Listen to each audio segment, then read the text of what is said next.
ang dami kong ginagawa dito, ano pa yung magagawa ko? Because the Lord always asks for more. And the Lord wants us to do more. Maybe, like accounting, meron ding credit, minsan may mga debit din. Minsan may mga weak points din tayo. Then we also examine, ano yung medyo weak points ko pa? Maybe I can do more regarding this. I can learn more new skills, or I can dedicate a little more time in this aspect in my life so that I could do more. Sabi nga doon sa accounting, sabi na isang accounting expert, madali lang daw yung accounting. May mga columns, so nandun yung date, nandun yung, yung particulars, and then nandun yung debit, credit, kupit. Kasi kupit. So maybe, kupit in the sense na minsan nalilito tayo na ano ba dapat, ano hindi dapat. Unlike debit, credit, alam natin ano yung pumasok, ano yung lumabas. Minsan, ganun din sa ating buhay. Alam natin exactly ano yung strong points ko, ano yung weak points ko. Minsan, mayroon din na hindi ko pa alam masyado na ano ba to, is this, ito ba dapat, hindi ba ito dapat. Then, this could also be a point for our reflection, for our self-examination. In particular, in our annual retreat, if we want, we can also do formulate our resolutions for the retreat. And these resolutions have to be only a few resolutions. Kahit tatlo lang, okay na yun. Hindi kailangan gumawa ng napakahaba. Nung maliit tayo, maybe yung teacher natin, binigyan tayo ng stampita sa New Year, sa Christmas, tapos papasulat yung New Year's resolution. Lilista natin resolution. I will be a good boy, I will study, I will pray. Napakarami. In our case, maybe even just 1 or 2 or 3 resolutions that we can review frequently during the year. Maybe every month or every week, we can try to review these resolutions. Resolutions that are very concrete, not general. Kasi if we put, I will try to love God more, well, madali lang yan, no? Sabi, love God, what is it? Ano ba talaga ito, love God? Concrete resolution. Or if I say, I will try to spend more time in prayer, well, medyo general pa rin yan, kasi prayer in general, napakarami. But if I list down ganitong prayer, for example, rosary, na medyo hindi ko na nagagawa, madalas, no? Then I can make that as my resolution, rosary. Or, of course, the breviary or whatever, and the Mass, a little more attention, preparation for Mass, maybe 5 minutes at least before Mass, no? A little, a little reflection, preparation for Mass, at sabi nga ni St. Charles Borromeo, I think, no, in the office of the readings on his feast. And doon sinasabi niya, yung palik daw nagko-complain, how is it? No, why is it na pag nagmimisa ako, ang dami kong distraction?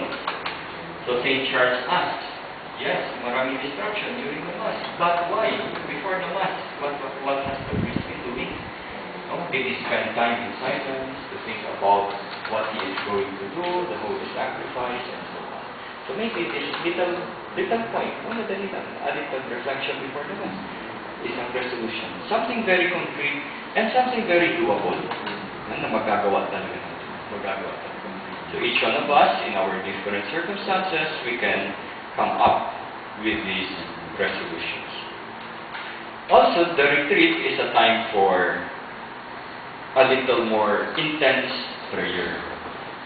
Kung sa cellphone, parang recharge, konting recharge. So yung cellphone, iniiwan natin, maybe buong gabi, o 5 oras, 4 na oras, wala siyang ginagawa, apparently. Parang walang ginagawa. Nandun lang siya. Nakahiga lang siya doon. Yung cellphone, although it is not true na wala siyang ginagawa. It is recharging itself. And that will allow the cellphone to function the whole day. Kasi nandun yung recharge. Ganito din tayo. Instead of 3 to 4 hours, 3 to 4 days. And that will allow us to function not only one day, but the whole year. So parang nag-recharge tayo to get all those energies, all the spiritual strength that God will be giving us during these few days. Okay, so yan yung 4 to 5 minute little introduction. Lumuntas pala ako. A new beginning also, we could think of this period as a new beginning. Kung meron tayong school year from June to March or April, meron din tayong, kumbaga sa ating spiritual life, I think the retreat could be considered as the beginning of a new school year or a new fiscal year, of a new spiritual year. Because this is the time when we set also our goals. We set our direction for the whole year. So this is, yes, a little bit of rest, going away from our usual occupations, our usual concerns, our usual challenges, joys, and sorrows, and so on. We are here isolated to try to set the direction for the new year. So it is not only reflecting on our past, on the many graces that the Lord has given us, on our accomplishments and our seeming failures, because God always can bring out good from evil, omnia in bonum, as what St. Paul would say. Maybe in the past year, yes, we had our faults, all of us, we had our faults, but that should bring us to rise again, to begin again. And maybe this retreat could be the time for us to reflect, to examine, to see our direction. We have, yes, left so many good things behind, to just spend 1 week away from home, away from friends, from the parish, away from our usual activities. But maybe it would be good to, since total nandito na rin tayo, pagsamantalahan na natin, total iniwanan na natin physically, we can also leave them, set them aside, even mentally.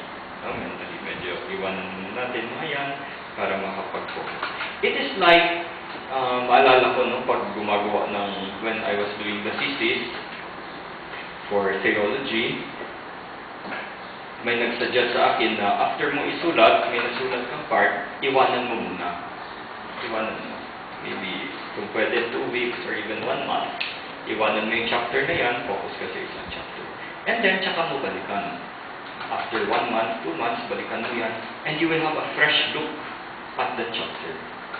Kumbaga, kasi pag habang sinusulat mo, nandun ka, naka-immerse ka, nandun lahat, umiikot yung mundo mo doon, hindi mo na nakikita from the outside. If you leave that, set that aside, 1 month, 2 months, pagbalik mo, parang fresh. Parang from the outside ka na ngayon. Kasi hindi ka na naka-immerse doon. And you can see, ano yung mga strong points, ano yung mga weak points ng chapter na yan. Pwede mo nadagdagan, pwede mo bawasan. Ganun din sa ating assignment, this retreat, going out for 1 week, medyo iwanan natin ang konti, kalimutan natin. We focus on ourselves, not because we are egoistic, egocentric, or selfish, but because we want to examine the roots of our activities. So, our activities would flow from ourselves, our capacities, our virtues, doon tayo. And so we focus on ourselves so that we can begin again. Pagbalik natin sa parokya, ayan, fresh look, bagong pagtingin sa mga bagay-bagay. Maybe kung may mga concerns tayo, iwanan muna natin, kalimutan natin 1 week, and then makita na natin. Bagong fresh na look. This, sabi ko nga, looking back would bring us to look forward. And our retreat is sort of the hinge, pivot point. Part of thanking the Lord for the past is our desire to correspond to everything that He has given us. And to correspond means to move forward. To do His will. To continue to do His will. We remember that to whom God has given much, much shall also be expected. And the truth is that we can accept with all humility, that the Lord has given all of us much. The Lord has given us much. And lahat tayo, with the fact that we are priests, the Lord has given us much. At hindi madali magpare. Dumaan tayo sa seminary formation na napakahaba at napakahirap. Ang dami din